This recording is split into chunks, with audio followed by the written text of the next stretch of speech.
El Palacio de los Poderes de Guanajuato es quizá uno de los edificios arquitectónicos más representativos de esta ciudad. Fue, como lo dice su nombre, sede de los poderes del Estado, eje central de la administración pública. Fue demolido y reconstruido en 1903, luciendo desde entonces y hasta la fecha de esta manera, con la diferencia de ser actualmente un museo.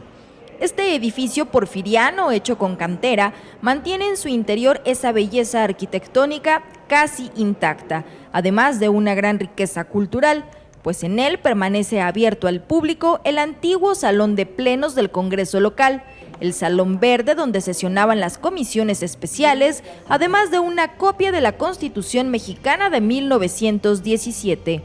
Cumpliendo con su misión de espacio abierto a la cultura, es que el Estado de Guerrero, invitado de la 47ª edición del Festival Internacional Cervantino, trae a Guanajuato la exposición De la Plata Real a la Real Platería, que presenta el recorrido y evolución de las minas de plata. Habla de toda la tradición de los maestros orfebres que tienen en el Estado de Guerrero, la orfebrería en plata. En un breve, pero muy atractivo recorrido, De la Plata Real a la Real Platería nos presenta un recuento de la historia minera, la obtención de plata y el detallado trabajo de los orfebres guerrerenses, hecho desde hace 400 años a la fecha, la modernidad y los distintos usos que tiene la plata mexicana. Cómo los artesanos guerrerenses la trabajan